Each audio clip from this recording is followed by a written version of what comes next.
warahmatullahi wabarakatuh. Salam guru pembelajar. Semoga kita senantiasa diberikan kesehatan. Perkenalkan, saya Widati.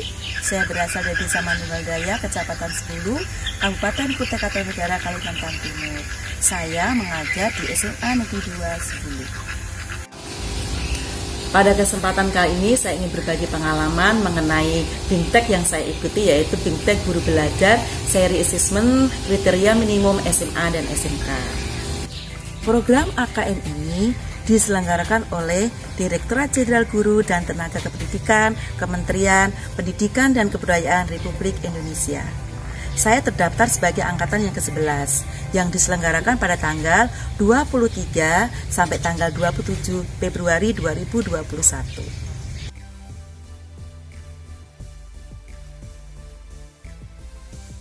AKM adalah Asesmen Kriteria Minimum.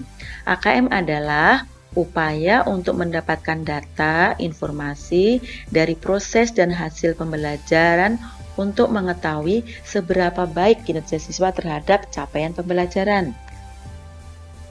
Nah, seri asesmen kompetensi minimum atau AKM itu program pembelajaran yang dirancang bagi guru dan kepala sekolah untuk dapat meningkatkan kompetensi berdasarkan literasi dan numerasi yang diharapkan dapat lebih mendorong perbaikan mutu pembelajaran. Manfaat asesmen nasional yang pertama adalah potret kualitas pembelajaran di sekolah atau daerah. Yang kedua, umpan balik peningkatan kualitas pembelajaran sekolah. Yang ketiga, dasar untuk penyusunan program peningkatan kuantitas pembelajaran sekolah atau daerah. Nah, dalam program guru belajar seri assessment, kompetensi minimum terdapat 2 tahapan. Tahap pertama, pada tahap ini peserta terlebih dahulu mengikuti orientasi yang membekali peserta mengenai latar belakang, tujuan umum, kebijakan, dan atau program guru belajar seri assessment kompetensi minimum. Pada tahap BIMTEK, peserta akan mengikuti pembelajaran mengenai konsep asesmen nasional, konsep asesmen kompetensi minimum, butir soal literasi membaca dan numerasi, serta membaca dan menindaklanjuti hasil asesmen kompetensi minimum dalam kurun waktu 5 hari. Tahap yang kedua, pengimbasan. Peserta diharapkan dapat menjadi bagian perubahan pendidikan dengan cara mengajak dan mendampingi guru lain satuan pendidikan peserta untuk mengikuti program guru belajar seri asesmen kompetensi minimum. Peserta mendokumentasikan video pengimbasan dan mengunggah video tersebut pada kanal video berbagi YouTube dengan memasukkan link URL video tersebut sebagai syarat untuk mengunduh piagam penghargaan. Kriteria peserta AN. Apa saja kriterianya? Yang pertama adalah seluruh satuan pendidikan, yang kedua tidak semua siswa, yang ketiga pemilihan sampel secara acak, yang keempat diambil dari kelas 5, 8, 11. Sedangkan yang kelima atau yang terakhir, setiap peserta mengerjakan tes literasi membaca, tes literasi numerasi, survei karakter, dan survei lingkungan belajar. Perbedaan pembelajaran berbasis kompetensi dengan berbasis konten. Pembelajaran berbasis kompetensi pertama adalah berpusat pada kebutuhan, sedangkan di konten berpusat pada materi pembelajaran. Kompetensi yang kedua, belajar untuk pemahaman konsep dan keterampilan, yang konten belajar untuk cakupan materi.